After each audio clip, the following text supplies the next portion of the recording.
Corona पर सियासत। नमस्कार, मैं आपके साथ के राणा, इंडिया वॉइस देख रहे हैं आप।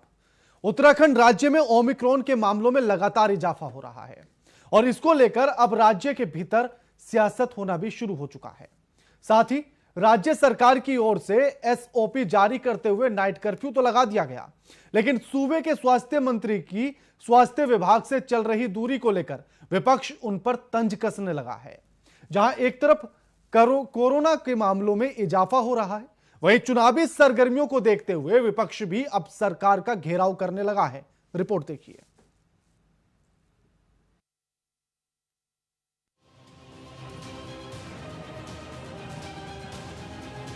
एक तरफ जहां देश में कोरोना अपने पैर पसार रहा है, तो वहीं अब राजनीति में भी जुबानी हमलों में उसके पैर पसर चुके हैं। उत्तराखंड में ओमिक्रॉन के बढ़ते हुए मामलों को देखते हुए राजनीतिक पारा भी चढ़ने लगा है। जहां एक तरफ सरकार दूसरी लहर के दौरान सिस्टम की नाकामी के चलते धराशाही हुई थी, तो वहीं कोरोना के नए वेरिएंट ने भी सरकार का दम फुला रखा है। पूर्व मुख्यमंत्री हरीश रावत ने तो स्वास्थ्य मंत्री पर तंज कसते हुए यहां तक कह डाला कि अभी स्वास्थ्य मंत्री साहब को ऑपरेटिव से आ रहे माल को गिनने में लगे हैं। जब वहां से फुर्सत मिल जाएगी, तब उनका स्वास्थ्य की ओर ध्यान जाएगा। वहीं कांग्रेस के प्रदेश प्रवक्ता डॉक्टर आरपी रतूड़ी ने कहा है कि सरकार पहली और दूसरी लहर के दौरान फेल साबित हुई थी। वो कोऑपरेटिव से जो माल आ रहा है अभी उसको गिनने में लगे हुए हैं। जब उसको गिन लेंगे तो उसके बाद फिर कहूँगा कि सरकार बिल्कुल संवेदनहीन है। इसलिए कोरोना काल में भी सरकार ने देखा, जब दूसरा दौर चला तो किस तरह से महामारी के लिए लोग गैस के लिए, ऑक्सीजन के लिए सड़कों पर मारामारी थी, कहाँ बेड की मारामारी थी। तो आज ओमिक्रॉन के बढ़ते हुए पर भी सरकार गंभीर नहीं है, चिंतन अभी भी नहीं कर रही है। बीजेपी के प्रदेश प्रवक्ता सुरेश जोशी ने कहा है कि कांग्रेस के नेता एक तरफ तो बीजेपी की रैलियों में भीड़ न आने का जिक्र कर रहे हैं, तो वहीं ओमिक्रॉन के बढ़ते हुए मामलों को बीजेपी की रैलियों से जोड़ा जा रहा है। उन्होंने कहा कि कांग्रेस के नेताओं को हर मामले पर राजनीति करने की आदत सी हो गई है। जिस तरह की स्थितियां परिस्थितियां बनी हैं, उसको मद्देनजर रखते हुए हम लोगों ने रात को जो है कि कर्फ्यू की बात कही है।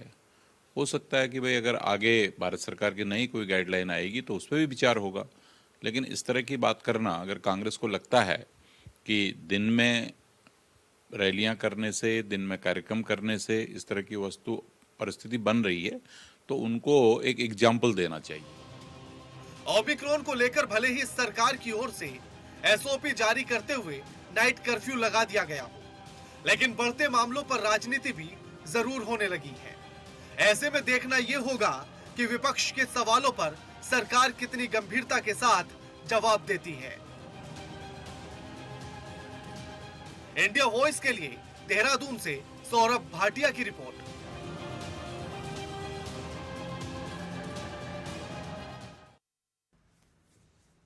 तो कोरोना को लेकर सियासत शुरू हो चुकी है, आरोप प्रत्यारोप चल रहे हैं।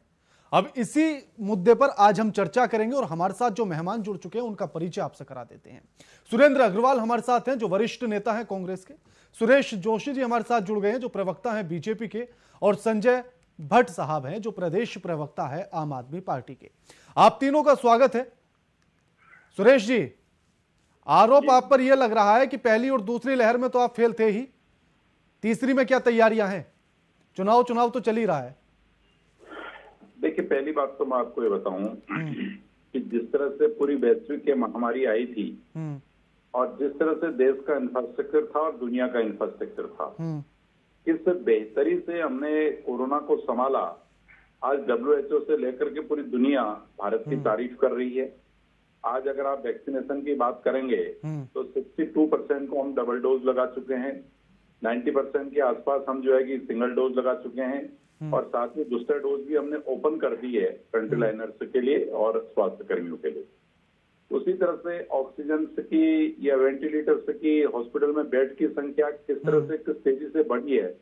यानी दुनिया के चुनिंदा देशों में मैं कह सकता हूँ कि भारत है जिसने कोरोना को कंट्रोल करने में जो है कि पूरी तरह से कामयाबी पाई है।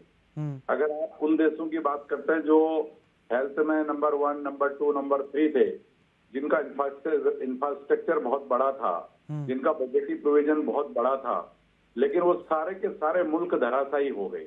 हमने अपने देश में वैक्सीनेशन बनाई और लोगों को फ्री ऑफ कॉस्ट वैक्सीनेशन कराया। जिस प्रदेश में आज हम चर्चा कर रहे हैं, इस प्रदेश में पहली डोज 100% लग चुकी है। तो यानी जो हमने पॉजिटिव चीजें की हैं वो जनता देख रही है, जनता ने उसका लाभ लिया है। अब राजनीति के लिए अगर लोगों को राजनीति उस पर करनी है तो वो कुछ भी कह सकते हैं कि अगर आप अन्य प्रदेशों की भी बात करेंगे, क्योंकि अभी हम उत्तराखंड की बात कर रहे हैं, बाकी लोग अन्य प्रदेशों से आते हैं, जो राजनीतिक दल के लोग हमारे साथ भी अभी चर्चा कर रहे होंगे, उन प्रदेशों की हालत देखिए क्या थी, उत्तराखंड की हालत क्या थी। तो इसलिए ये कंपेरिजन आपको दिखेंगे, डाटा आपको दिखेंगे। इसलिए मैं ये कह सकता हूं कि उत्तराखंड ने यहाँ का जो सरकार थी, यहाँ के जो अधिकारी थे, उन लोगों ने भरपूर प्रयास किया और इस महामारी को हम लोग कहीं न कहीं जो है कि लड़ने में कामयाब रहे। अब जब ओमिक्रॉन की बात आ रही है, जिस तरह से ओमिक्रॉन फैल रहा है और जिस तरह से WHO के आंकड़े आए हैं, जिस तरह से देश के साइंटिस्ट से डॉक्टर से बतला रहे हैं, उसके लिए भी सरकार डे टू नाइट पूरे काम कर रही है, लगी हुई है। ठीक है। और जिस तरह से भारत सरकार की गाइडलाइंस आ रही हैं, उन गाइडलाइंस का पालन करते हुए हम लोग बहुत तेजी से आगे बढ़ रहे हैं। ठीक है, ठीक है। सुरेंद्र जी, चुनाव जरूरी या जान? देखिए, मैं समझता हूँ भाजपा के नेता अपनी असफलताओं पर पर्दा डालने के लिए बड़ी अच्छी अच्छी बात कर रहे हैं, इन्हें राजनीति नजर आ रही है। अरे आपकी पिछली असफलताएं जो हैं, आपका पूरा जो प्रबंधन है किस प्रकार से फेल हुआ, दुनिया ने देखा है। कैसे मोक्षदायिनी गंगा को आपने सवदायिनी बनाया, कैसे लोग शमशान घाटों में टोकन लेकर लाइन में खड़े रहे, कैसे आपने बेइंतहा जो शवों को धकेल दिया, इधर उधर डंप कर दिया, ये सब लोगों ने देखा है। और माननीय प्रधानमंत्री जी का एक उदाहरण देना चाहूंगा कि हरिद्वार कुंभ में एक तरफ तो होर्डिंग प्रधानमंत्री जी का ये लगा हुआ था कि 2 गज की दूरी है जरूरी, भीड़ से बचिए, और बगल में लगा था कि भव्य कुंभ में आपका अभिनंदन, आपके आगमन का स्वागत। देखिए कितना विरोधाभासी है। प्रधानमंत्री जी बंगाल में तमाम रैलियां करते रहे, रोड शो करते रहे और लोगों को कहते रहे कि दो गज की दूरी जरूरी है। और निश्चित रूप से जो राजनीतिक दल सत्ता में दिल्ली में बैठा हो, केंद्र में बैठा हो, प्रदेश में बैठा हो, उसकी जिम्मेदारी सबसे अधिक है। हम एक जिम्मेदार नागरिक हैं, हम एक जिम्मेदार राजनीतिक दल है, हम विपक्ष में हमारा दायित्व है कि सरकार की जहां जहां कमियां हो उसकी तरफ हम इशारा करें, हम उसको जागरूक करें, जनता के बीच में ले जाएं, जनता को भी इस बारे में बताएं और विपक्षी जो दल सत्ता में बैठे हैं उनको भी अलर्ट करें कि भैया आपकी पिछली असफलताएं जो हैं, आपका पिछला प्रबंधन जो कोविड से लड़ने के लिए था वो असफल था, उसको जनता ने बड़ा भारी भुगता है। लोगों के लाखों परिजन जो है वो ऊपर चले गए, वो भगवान को प्यारे हो गए, और जो मुआवजे की आपने घोषणाएं करी थी वो मुआवजा भी आप लोगों को नहीं दे पाए, जो मेडिकल सुविधाएं देनी थी वो नहीं दे पाए। ये तो तमाम माननीय सर्वोच्च न्यायालय का जो दबाव था और जो राजनीतिक दल होने के नाते विपक्षी दलों में कांग्रेस का महत्वपूर्ण दबाव था, उसके बाद सरकार जो है वो होश में आई।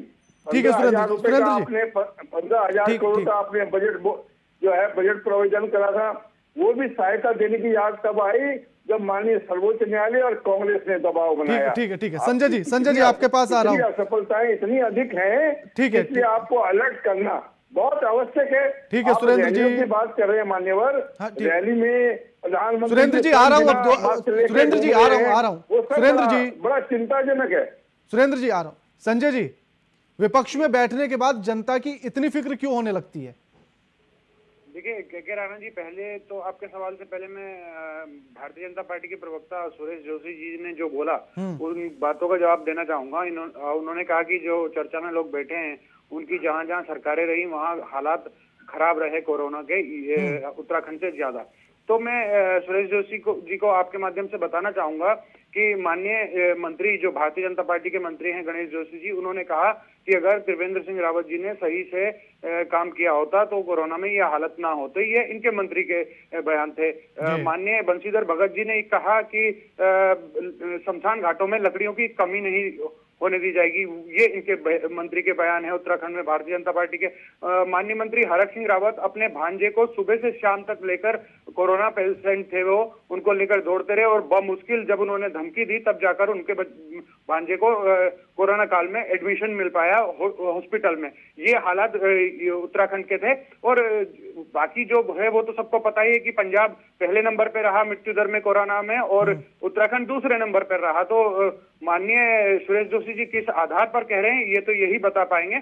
और जहां तक दूसरी बात है, जो नाइट कर्फ्यू लगाया गया है 11 से 5 बजे तक, रात के 11 बजे से 5, एक तो उत्तराखंड राज्य है पहाड़ी राज्य, जिसके 13 में से 10 जिले पहाड़ी जिले हैं, जहां रात को 8 बजे के बाद गुलदार और भालू निकलते हैं। आदमी तो निकलते नहीं है, तो गुलदार और भालू के लिए अगर ये कोरोना रात का नाइट कर्फ्यू पहाड़ी 10 जनपदों में लगा रहे हैं तो इनकी मर्जी है, लगा सकते हैं, ये सरकार में है। लेकिन इन्हें सोचना चाहिए कि अगर दिल्ली, मध्य प्रदेश, उत्तर प्रदेश जो प्लेन के राज्य हैं उनमें लोग निकलते हैं, देहरादून, हरिद्वार और उधम सिंह नगर में निकलते हैं, यकीनन निकलते हैं, लेकिन पहाड़ी जो 10 जिले हैं उनमें नाइट कर्फ्यू का कोई औचित्य नहीं है, औचित्यहीन है। जहां बर्फ पड़ रही है, जहां हालत ठंडी है। संजय जी सवाल ले रहा हूं आपका वाला। ठीक है सुरेश जी, नाइट कर्फ्यू से कितना असर पड़ेगा इस कोरोना पर, जबकि भीड़ तो आप दिन भर जुटा रहे हैं? देखिए, पहली बात तो मैं बताऊं कि दोनों मित्रों ने बहुत अच्छे उपदेश दिए और उसको ज्ञान प्राप्त करना चाहिए सबको इनके उपदेशों का। लेकिन ये उपदेश देते देते ये भूल गए कि भाई जहां आप सत्तासीन हैं, राजस्थान हो, महाराष्ट्र हो, पंजाब हो, छत्तीसगढ़ हो, क्या वहां कोरोना गया नहीं? क्या उन प्रदेशों में कोरोना से लोगों की मौतें नहीं हुई?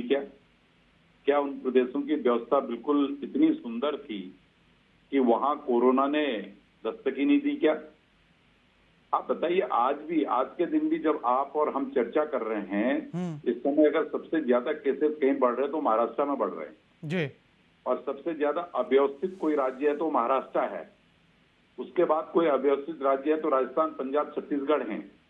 इसलिए कि एक आरोप के लिए आरोप लगाना और वो भी एक बीमारी पे राजनीति करना। देखो, कोरोना काल पे जब हम लोग बहस पे बैठते थे, दसवाना जी बैठते थे, तब सुरेंद्र जी कम आते थे और इनके अन्य प्रवक्ता बैठते थे, ये हर दिन शमशान की वीडियो लाके बैठते थे और हम हर दिन गांव के अंदर जो हमारे कार्यकर्ता, सेवा ही संगठन है करके हमारी जो कार्य चल रहा था, हम कहीं पर लोगों को दवा वितरित कर रहे थे, कहीं सैनिटाइज वितरित कर रहे थे, कहीं अन्न दे रहे थे, कहीं उनको और व्यवस्थाएं दे रहे थे, कहीं उनके लिए एम्बुलेंस से ले जाके जाते, हम वो वीडियो डालते थे। कांग्रेस के लोग शमशान घाट के वीडियो डालते थे। यानी कोरोना काल में जहां कांग्रेस के नेताओं को, लोगों को फैसिलिटी देनी चाहिए थी, लोगों के घरों पे जाना चाहिए था, सुरेश जी सुख में शरीक होना चाहिए था, ये लाशों। सुरेश जी एक सवाल पूछ लूं? जी, आप कह रहे हैं कि बीमारी को लेकर कभी भी राजनीति नहीं करनी चाहिए, लेकिन आपके कार्यकर्ता और आपका संगठन जब कोरोना में सहायता पहुंचा रहे थे तो उसमें भी मोदी जी और योगी जी और आपके तमाम नेता बीजेपी का कमल का फूल छपे हुए थैले जा रहे थे वहां तक, तो वो राजनीति नहीं थी? नहीं, उसमें क्या राजनीति थी? एक बात आप बताइए, हम लोगों के बीच में जा रहे थे, हम कोई प्रचार नहीं कर रहे थे, हम लोगों के बीच में जाकर के लोगों को राशन दे रहे थे, हम लोगों के बीच में तो वो सिर्फ थैली में भी दिया जा सकता था ना, उसमें बीजेपी के पोस्टर की क्या जरूरत थी? इम्पोर्टेंट ये नहीं है कि किसका फोटो लगा था या किसका नहीं लगा था। आप किसी का भी ना लगाते, आप किसी का भी ना लगाते। देखिए, मीडिया में आप किसी भी तरह से चीज को प्रेजेंट कर सकते हैं, ये आपका अधिकार है, लेकिन मैं तो सही तरीके से प्रेजेंट कर रहा हूं सर। हम लोगों को सुविधा दे रहे थे, हम लोगों के बीच में जाकर के उनके दर्द बांट रहे थे, उनकी जितनी भी उनकी दिक्कतें थी उसको दूर कर रहे थे, और ये लोग जो है वीडियो बना करके वो डाल रहे थे। क्या आपको वो शमशान के वीडियो अच्छे लग रहे थे, या जो भारतीय जनता पार्टी के कार्यकर्ता घर घर जाकर के लोगों के दुख दर्द में शरीक हो रहे थे? और अगर देश के अंदर सबसे ज्यादा किसी पार्टी के कार्यकर्ता कोरोना संक्रमित हुए, किसी पार्टी के नेता संक्रमित हुए, तो वो भारतीय जनता पार्टी के हुए। क्यों? क्योंकि वो कोरोना के बीच में थे। कोरोना की लड़ाई को जैसे देश लड़ रहा था, वैसे हमारा कार्यकर्ता भी लड़ रहा था। लेकिन आप लोग जो है ग्लव्स डाल करके, मुंह में जो है कि मास्क डाल करके, कैप डाल करके फोटोग्राफ कर रहे थे, फोटोग्राफ चला रहे थे। तो इसलिए ये अंतर भारतीय जनता पार्टी और कांग्रेस में था। अब संजय जी भाई ने अभी बहुत अच्छी बातें कही, लेकिन दिल्ली के अंदर जो तांडव हुआ, दिल्ली के अंदर जो दिक्कतें आई, जिस तरह से दिल्ली के मुख्यमंत्री की अव्यवस्थित व्यवस्थाएं थी, और लास्ट में दिल्ली के मुख्यमंत्री का वो वीडियो देखिए जिसमें अमित शाह जी के सामने जाकर के अरविंद भाई गिड़गिड़ा रहे थे, अमित साहब आप बचा दो दिल्ली को, अब मेरे बस का दिल्ली नहीं है। ये इनका प्रबंधन था। अब अभी ये टीवी में आके कह रहा था बहुत अच्छा प्रबंधन था, भाजपा फेल हो गई और हम लोग पास हो गए। इसलिए ये पूरे देश ने इसको देखा है। मैं तो इस बात को कह रहा हूँ। सुरेश जी, मेरा सवाल ये नहीं है कि कहाँ की सरकार ने क्या किया। दुनिया ने मैसेज दिया कि मोदी ने कोरोना में बेस्ट मैनेजमेंट किया। सुरेश जी, मेरा सवाल ये है ही नहीं, करोड़ देश को बचा सुरेश जी, दिया। मेरा ये सवाल है ही नहीं कि कहाँ की सरकार ने क्या किया। मेरा सवाल ये है कि अब जो चुनाव हो रहे हैं और उसमें जो कोरोना फैल रहा है, क्योंकि आपने नाइट कर्फ्यू तो लगा दिया, लेकिन दिन भर जो लाखों की भीड़ इकट्ठा होती है उससे कैसे बचा जाए? देखिए, मैंने आपके चैनल को आज दिन में ही बाइट दी थी। मैंने बताया था कि भारत सरकार का निर्वाचन आयोग, भारत सरकार का स्वास्थ्य विभाग जिस तरह की भी व्यवस्थाएं करेगा और जो विशेषज्ञ जो राय देंगे, WHO की जो गाइडलाइन आएंगी, उन सब का पालन उत्तराखंड की सरकार भी करेगी। हाईकोर्ट तो अपील कर चुका है सुरेश जी, हाईकोर्ट तो अपील कर चुका है कि चुनाव टाल दो, बेहतर होगा। सुनिए, हाईकोर्ट थोड़ा ना उसको चलाता है। चलाने के लिए तो देखो सरकारें चलाती हैं और साइंटिस्ट जो है कि उस पर वो देते हैं, अपनी राय देते हैं, अपने डॉक्टर्स उसके बारे में बतलाते हैं। जो भी उनकी कमेटी की राय बनेगी, हम आज पैनल पे भी बैठे हैं, आदरणीय सुरेंद्र जी बैठे हैं, आदरणीय संजय जी बैठे हैं, हम सब लोग भी देखो, चाहे पॉलिटिकल पार्टी में किसी पे भी बैठे हों, कोई कांग्रेस से हो, कोई आप से हो, कोई बीजेपी से हो, लेकिन जहां पर लोगों की जिंदगी का विषय आएगा तो उस विषय पर सब लोग एक होते हैं। वहां पर ऐसा विषय नहीं आता है कि लोगों में अलग अलग होता है। तो जो भी भारत सरकार की गाइडलाइन आएंगी, उस गाइडलाइन का हम लोग सब पालन करेंगे। ठीक है। सुरेंद्र जी, क्या सिर्फ भाषणों में चिंता जता देने से कोरोना खत्म हो जाएगा? अब देखिए, मेरे तो बड़े प्रिय हैं सुरेश जोशी जी और मैं बड़ा सम्मान करता हूँ। उन्होंने जो कुछ कहा है वो अपनी पार्टी की कितनी जिम्मेदारी लेंगे, ये बड़ा संशय इसमें है। क्योंकि भाजपा के तमाम नेता तो कोरोना में आपदा में अवसर ढूंढ रहे थे। याद करिए, हरिद्वार कुंभ में जांच के नाम पे करोड़ों रुपए का घोटाला हो गया। पूरे हिंदुस्तान के अंदर, क्या पूरे दुनिया में हमारी जो छवि धूमिल हुई है उत्तराखंड की, और विशेष रूप से कुंभ के ऊपर जो दाग लगा है वो बड़ा चिंताजनक है।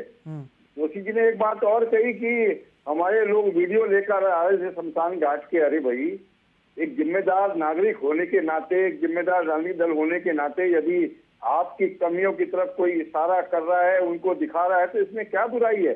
उसमें तो आपको सुधार करना चाहिए। वो आपको सुधार करने के लिए कहा है। आप क्या चाहते हैं कि सरकार की जो कमियां हैं उसकी तरफ कोई इशारा ही ना करे, कोई इंगित ही ना करे, कोई उंगली ना उठाए, कोई सवाल ही ना पूछे? एक बात और कह दूं कि हम लोग क्या कर रहे थे, मैं शायद जोशी जी को तो शायद पता होगा, इनके पार्टी के नेताओं को बहुत कम मालूम होगा। तो मैं तो 20-25 वर्ष से अपने माता जी के नाम से निःशुल्क ऑक्सीजन बैंक चला रहा हूँ। मैंने तो घर घर में जितना संभव हो सका उतने ऑक्सीजन सिलेंडर निःशुल्क भेजे हैं, बांटे हैं, अपनी जान की भी परवाह किए बिना उस दौरान बांटे हैं। यहाँ तक कि जो ऑक्सीजन के कंसंट्रेटर हैं वो तक मैंने बांटे हैं, और ये मैं 20-25 साल से कर रहा हूँ। इसके पीछे कोई राजनीति नहीं है, सेवा भाव से करता हूँ। सुरेंद्र जी, मेरा सवाल तो सिर्फ इतना है। सुरेंद्र जी, आपने क्या किया, आप क्या कर रहे हैं, सवाल मेरा वो नहीं। उन्होंने सवाल उठाया था जोशी, लेकिन मेरे सवाल का जवाब तो दीजिए ना। नहीं, देखिए, जोशी जी से आपने अगर सवाल उठा लिया, अरे हम तो विपक्ष में हैं, 70 मेरा उनसे भी यही सवाल था, आपसे भी यही है। दिखाएंगे राणा जी, आप कमी नहीं दिखाएंगे, हमें बोलने नहीं देंगे। मैं तो खुद कमियां गिनवा रहा हूँ, आप कह रहे हैं मैं कमी नहीं दिखाने दे रहा हूँ। सुरेंद्र जी, मैं तो सुरेंद्र जी आपकी बात का जवाब दूंगा। सुरेंद्र जी, मैं न्याय अन्याय करने वाला कौन होता हूँ? मैं तो खुद वही सवाल पूछ रहा था जो आप पूछ रहे हैं। आपके सवाल का जवाब, अगर जोशी जी ने कोई सवाल उठाया है तो उसका जवाब देना भी मेरा परम कर्तव्य, और मेरे ख्याल से वो अनुमति आपको मुझे देनी चाहिए। उस पर काउंटर सवाल भी मेरा था, उस पर काउंटर सवाल भी मेरा था। बताएं, मेरा तो बस इतना सा सवाल है, मेरा इतना सा सवाल है जी। कि इन रैलियों से डर क्यों नहीं लगता है? क्यों नहीं लगता? हमें तो डर लगता है। हमने हमारे प्रधानमंत्री जी से पूछिए ना, वो रैली में कैसे जा रहे हैं बिना मास्क के। उनके बगल में खड़े हुए अफसर जो हैं वो तो मास्क लगा रहे हैं, प्रधानमंत्री जी मास्क लगाने के लिए बिल्कुल नहीं है। उनकी तो 1 लाख की रैली से जैसे घंटे घड़ियाल बजाकर कोविड भागा है, ये ओमिक्रॉन भी भाग जाएगा प्रधानमंत्री जी की रैलियों से डर के मारे। अरे जिम्मेदार राजनीतिक दल होने के नाते, एक जिम्मेदार प्रधानमंत्री होने के नाते उनको ये संदेश देना उनका परम कर्तव्य है कि भैया मैं भी दूरी लगा रहा हूँ, मैं भी 2 गज की दूरी जरूरी कह ही नहीं रहा हूँ, मैं कर भी रहा हूँ, मैं मास्क लगा रहा हूँ, मास्क भी जरूरी है। लेकिन समस्या सिर्फ इतनी है सुरेंद्र जी, संदेश तो देश के प्रधानमंत्री जी को देना, देश के मुख्यमंत्री जी को। सुरेंद्र जी, समस्या सिर्फ इतनी है कि चिंता सब जता रहे हैं, अमल कोई नहीं कर रहा। अमल करना चाहिए। अरे आप तो मार्गदर्शन कर रहे हैं सबका, हमारा भी मार्गदर्शन करिए, सत्तारूढ़ दल को। मैं तो आपका मार्गदर्शन कर रहा हूं सुरेंद्र जी, अपनी रैलियों में फॉलो कर लीजिए उन नियमों को। विपक्ष से सवाल करेगा तो जो हमारा सत्तारूढ़ दल है तो निरंकुश हो जाएगा। पहले कैसी बात कर रहे हैं आप अभी सुन नहीं रहे थे? निरंतर मीडिया का गला सुरेश जी आपने सुना नहीं? अभी उनसे सवाल किया था मैंने, काउंटर सवाल था मेरा उनसे। इतना कड़वा सवाल किसी ने पूछा हो तो बताइए आप। अरे हम तो आपका मार्गदर्शन चाह रहे हैं। हाँ, मेरा मार्गदर्शन, आप मेरा मार्गदर्शन क्यों चाह रहे हैं? मार्गदर्शन करें। मैं तो सिर्फ इतना कह रहा हूं, मार्गदर्शन की जरूरत नहीं है सुरेंद्र जी, मार्गदर्शन की जरूरत नहीं है। और आपका महत्वपूर्ण ये है कि सत्तारूढ़ दल से जरूर सवाल पूछे जाए। उससे तो सवाल पूछ रहा हूं सहयोग करें। मैं सत्ता से सवाल पूछ रहा हूं। नहीं, मेरा आपसे सवाल इतना है, मेरा आपसे सवाल इतना है सुरेंद्र जी, सुरेंद्र जी, आपकी आवाज पहुंचाने के लिए आपको बुलाया है प्रोग्राम में। धन्यवाद आपका। सवाल मेरा सिर्फ इतना सा है कि अगर सत्तारूढ़ लोग अपनी रैलियों में उन नियमों का पालन नहीं करते हैं तो आप करा लीजिए ना। अरे हम कैसे कराएंगे? हमारे हाथ में डंडा थोड़ी है। आप तो फिर भी आप अपनी रैलियों में कराइए ना, बस आप अपनी रैलियों में कराइए सुरेंद्र जी, आप सिर्फ अपनी रैलियों में करा लीजिए ना, सिर्फ अपनी रैली। अरे हम तो अपनी में तो कराते ही हैं, हमने तो कराया भी है। अच्छा, आपके में सोशल डिस्टेंस होता है? में बैठा है जो सत्तारूढ़ दल है मान्यवर, उसकी जिम्मेदारी थोड़ी ज्यादा होती है। ये इस बात से आप भी सहमत उस बात से मैं इनकार ही नहीं कर रहा। मीडिया जो है वो हमारा भी मार्गदर्शन करे, उनका भी मार्गदर्शन करे। और सवाल अगर यदि सत्तारूढ़ दल से आप सवाल पूछेंगे तो थोड़ा सा उन पे नियंत्रण होगा। उनसे सवाल बराबर पूछ रहा हूं मैं, ठीक है। संजय जी के पास जा रहा हूं। संजय जी, आप तो अपनी रैलियों में करा सकते हैं ना पालन गाइडलाइन का?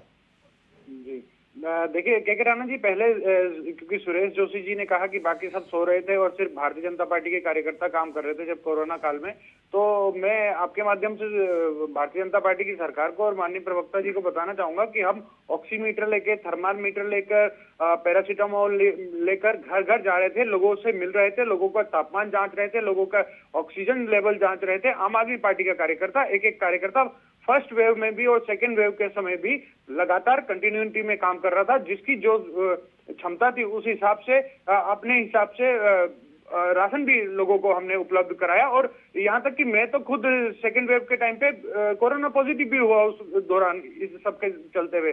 तो ये कहना सुरेश जोशी जी का कि सिर्फ भाजपा वाले कर रहे थे, तो ये एक बड़बोलापन और घमंड और अहंकार दिखाता है, जबकि इसमें सभी लोग कर रहे थे, चाहे वो किसी भी पॉलिटिकल पार्टी का हो या किसी भी सामाजिक संगठन का हो, वो सब लोग सहायता जितनी जिसके बस की थी वो सब लोग कर रहे थे। तो इस प्रकार से अगर भारतीय जनता पार्टी की सरकार सिर्फ वो कर रहे थे तो ये इनका घमंड और संजय जी, मुझे तो ऐसा लग रहा है सिर्फ मुझसे गलती हुई है, क्योंकि सुरेश जी की पार्टी के कार्यकर्ता काम कर रहे थे, सुरेंद्र जी भी काम कर रहे थे, आपकी सरकार ने भी काम किया, आपने भी काम किया। मुझे भी अपनी कोरोना की रिपोर्ट लानी चाहिए थी, भैया मैं भी पॉजिटिव हुआ था। यह गिनाने के लिए नहीं बैठे हैं ना हम यहाँ कि हमने क्या किया, हम कैसे थे उस हाल में। सवाल यह है कि अब क्या कर रहे हैं हम, अब क्यों नहीं होश में हैं हम, सवाल यह है। बिल्कुल राणा जी, ये आपकी बात बिल्कुल ठीक है, लेकिन अगर सत्ता पक्ष कोई सवाल उठाएगा, खड़ा करेगा कि सिर्फ हम कर रहे थे, तो विपक्ष भी तो बताएगा कि हम कुछ कर रहे थे कि नहीं कर रहे थे। और हमारा माध्यम तो आप ही हैं, आप ही के माध्यम से तो हम बता पाएंगे, आपके माध्यम से ही बता पाएंगे कि हम क्या क्या कर रहे थे। और उत्तराखंड में आप देखिए ना, इंदिरा जी जब कोरोना पॉजिटिव हुई, या जो उस समय के मुख्यमंत्री थे त्रिवेंद्र सिंह रावत जी, वो पॉजिटिव हुए, या तीरथ सिंह रावत जी पॉजिटिव हुए, या हरीश रावत जी पॉजिटिव हुए, सब लोग दिल्ली तो गए इलाज कराने, कहाँ गए? तो ये कहना कि बिल्कुल ऐसे हालात ठीक है। में वैसे हालात में, ये संजय जी आरोप एक बात प्रत्यारोप- तीनों से कहना चाहता हूं, एक बात तीनों से कहना चाहता हूं। अपने गांव में कहावत सुनी थी, नेकी कर कुएं में डाल। राजनीतिक लोगों को देखता हूं तो ये कहावत दूर दूर तक नजर नहीं आती है। छोटा सा काम करेंगे उसे पहाड़ बनाकर दिखाएंगे। हमारी पार्टी के कार्यकर्ताओं ने ये किया, हमने ये किया, हम राशन बांट रहे थे, हम पैरासीटामोल लेकर घूम रहे थे घर घर। उसके बाद भी हालात क्या थे वो सबने देखे हैं। जी जी बिल्कुल। उन पर अमल करना जरूरी है। जो गलतियां पिछली बार हुई हैं वो इस बार ना हो, इस पर अमल करना जरूरी है।